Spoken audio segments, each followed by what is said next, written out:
Let me tell you, black people love Trump. I got the biggest vote. I got the biggest vote with black people. They know a scam better than anybody. They know what it is to be scammed. Thank you, man. Thank you. I appreciate it.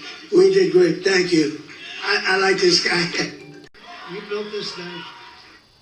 African Americans built this nation. You built this nation. You know, you're just starting to get real credit for that. This is a nation that invented the light bulb, the telegraph, the television, the telephone, the computer chip, the smartphone, the GPS, the integrated circuit, and even the internet. Basically, we invented everything. Yes, I'm going to deep dive into some historical thing in the United States of America. So Donald Trump, the President of the United States, changed up the history in the African American Museum. Well, it was not built by African Americans, because it says the government founded it. Fund, you know.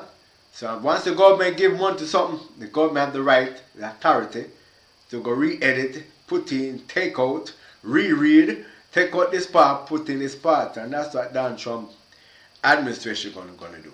Yeah, which we can't say wrong. It's an American history thing, and that's just common sense. That's just logic. When you hear the black Americans them complaining, and those who are probably associated with the FBA, Foundation Black America, you have to laugh, because if you don't know American politics, that anything the government sponsor, support, they have a right to withdraw, reduce spending, or change it up their way, or give in. That's politics, you know. It's that business. Either you agree, or we don't fund it no more. So what does the FBA, Foundation Black America, what they're doing about this? I mean, will they get political, or they just stuck in history and immigrants and immigration, which is important because they say immigrants taking their job. You know what I'm saying? So it's no difference. We cannot say them wrong for that. And depends on how the government is doing it. You understand? But back to the history thing, yeah. So the government support the Smithsonian American Museum. It's not that American build it up with their own money organized. Because if you build a museum with your own money organized, the government not going to touch you unless you violate rules and regulations. You know, you got to have everything legal. So a recent executive order from President Donald Trump targets the Smithsonian Institution. The order appears crafted in part to direct the museums to soften or restrict discussions about race, including the history and impact of racism in the United States, but it's still unclear what precise changes Trump wants to make. Karen Kafa reports from Washington. Its 21 museums and the National Zoo draw millions to the nation's capital every year.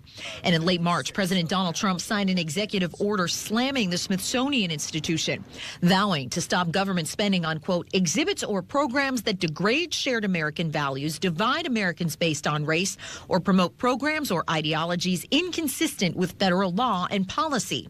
The reaction from historians and activists has been fierce. The executive order, titled Restoring Truth and Sanity to American History, really a law that would do just the opposite.